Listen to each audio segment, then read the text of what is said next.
Hebrew customs. Okay? They wore fringes, they spoke Hebrew, that's their language. They kept the custom of cleanliness. Okay, they had prophets. They had stories and writings of David's wars, of going to Mount Sinai amongst the Tonga and what do you call start with an S, Samoa. I got books. You can buy a book called The Lost Tribes and Promised Lands by Judah Prophet. He breaks it right down. They talk to him. So they're going to a further country where no one dwelt. Because when a white man came to America, who was here? Nothing but natives. When he went to the Pacific, who was here? Natives. No one was here. Meaning from the Middle East and from Noah and from the Africans and the Arabs and the Chinese, no one was there. Israelites were all in the Pacific. Israelites were all in America, North, Central, and South. Read on. And they entered into Euphrates by the narrow passage of the river. So the Israelites took ships and they entered into the Euphrates. They didn't walk next to it. They entered in by ships that they'd taken from the other nations. There was a war going on, Assyria being attacked, and then Babylonians and Persians and Medes, in that attack, they took ships, okay? And they came down the Euphrates, right? Read on. For the Most High then showed them signs for them and held still the flood till they were passed over. For through that country there was a great way to go, namely a year and a half, and the name in the same region is called Arshish. So they went to a land down the Euphrates, and some went around Africa, across the Atlantic to North, Central, and South America. Others went to the Pacific, and there's history on that. So they went to a land where no one was at, because everyone was in the Middle East, coming out of Mount Ararat. So then the 10 tribes came here to America. Then Naphtali went down south in Argentina and Chile. Then they came to the Easter Islands, the Rapa Nui, all your brothers and sisters. They came to the Polynesian Islands, the big one, Maui, and all of the little islands. Then they went across because they were experts at ships. When you read in the history, what is your biblical nationality? Mormons didn't tell you that, do they? Okay, they don't tell you that the Mormons stole the history of the 10 tribes. They're saying that the 10 tribes that came to America and populated America and the islands.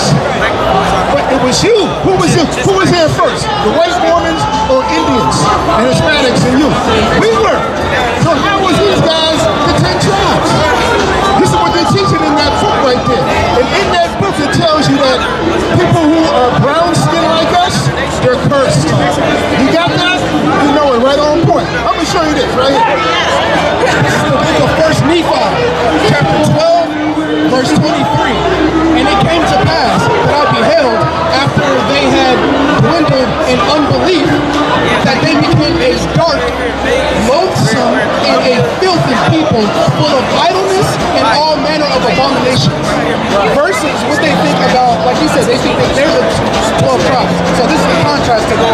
This is 1 Nephi 11 and 13.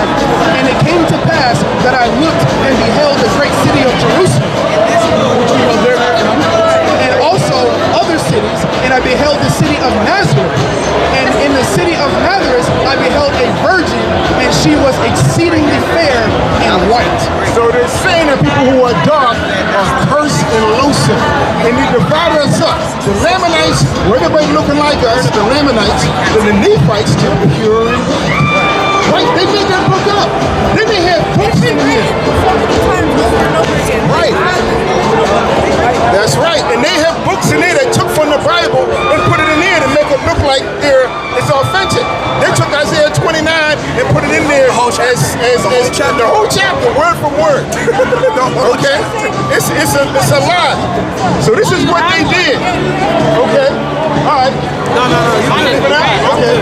So now you had that the 10 tribes, hear this now, you gonna catch this? So you had the 10 tribes in 722 BC came down the Euphrates, they went in their ships, and the 10 tribes were good at navigating in ships.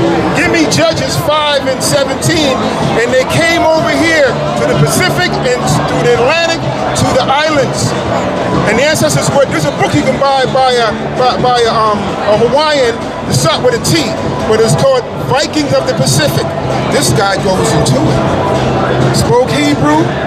They kept the Sabbath every Saturday, Friday sundown. They didn't work.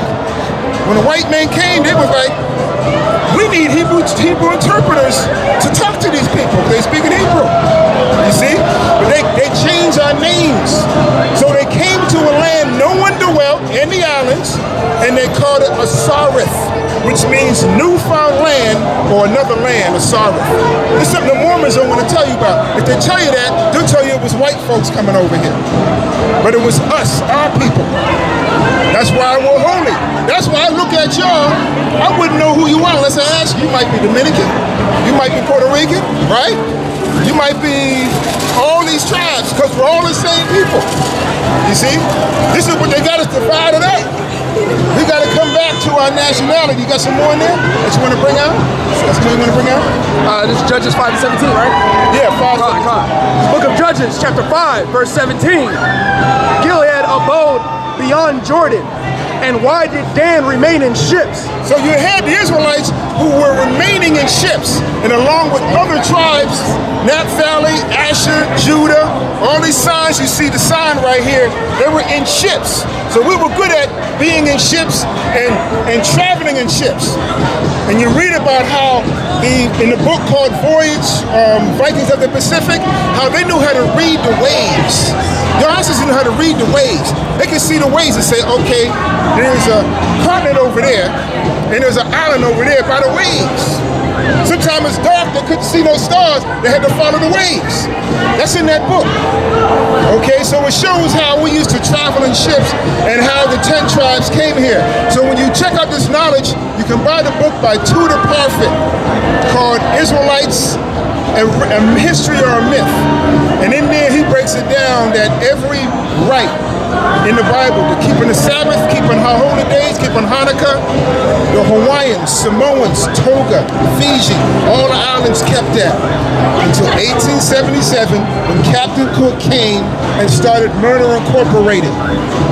Then he went down and put some on New Zealand. Those are your brothers too. You can get the movie called Once Warriors. You ever see that? Once Warriors? You know about it. What you got? That's the guy right there, yeah. With Pilo, Jeffrey Gross, with Pilo Valley, a Polynesian journey from Eden to Eden. That's one book. This one tell them straight up that they Hebrew. Read that. Now this, give me the name of the book again. This is Waipio Valley, a Polynesian journey from Eden to Eden. All right, and it says here, in the writings of the early missionaries to Tonga, the remembrance of many Tongans in feature, custom, and practice to the Hebrew nation was noticed. Check that out. This guy is a Hawaiian. He's saying he went to the Tonga and many Hebrew customs was noticed when he got there. That's just one book. There's another one that says the same thing, but they don't teach this stuff. The Mormons, they don't teach you this. They want to keep you in religion following the white man. They went to the Puerto Ricans, missionaries, white Jesus. Oh, what's that? Yeah, this guy right there. You got to reject that. What you got? What's the forehead? Yeah, What's that now? Got a big picture. Yeah, big picture of white Jesus. Yeah. And you're wondering now, and they don't like questions, right? You can't question nothing. You start asking these questions, we're telling you. Yeah, they shut you down. Because it's indoctrination, annihilation of your nation. Now we come in the end of America's going to be destroyed. There's going to be a third world war. And now you're hearing this because the Most High wants you to be saved. Hey, their language is the same. So, y'all language is actually, okay, I'm gonna read this. This is from that same book. Because I kind of knew it, but I didn't remember where to find it. So, the Tongan language is actually it's kind of like an older version of Hebrew, which we call Paleo-Hebrew. So I'm gonna read this. It says, when the Bible was translated the second time, Dr. Moulton, the translator, was struck with the resemblance of Tongan with Hebrew, remembrance that amounted to identity. The only difference being that the Tongan appeared to be the older form of Hebrew. So the older form of Hebrew is known as Paleo-Hebrew. Show them a little picture real quick. So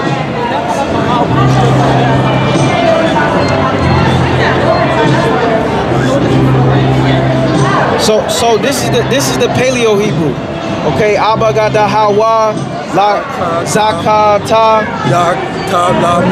Yakama Asa. That's right. That's the alphabet right there. Whoa! Praises! She read the alphabet. She knows the alphabet. Bro, she knows the Paleo Hebrew. This is proof that the Polynesians are a people. All praises to the Most High. They said their parents teach them. Their parents teach them. They said everybody knows. Yeah, that's grandparents. All praises. That's a testimony right there. I want to pull this out real quick. Hey, she said that's why they stopped. Yeah. They stopped? That's why they stopped. So they made y'all assimilate? Like, No, they stopped That's here. what made them Okay. They stopped here because they bear witness. What was he holding?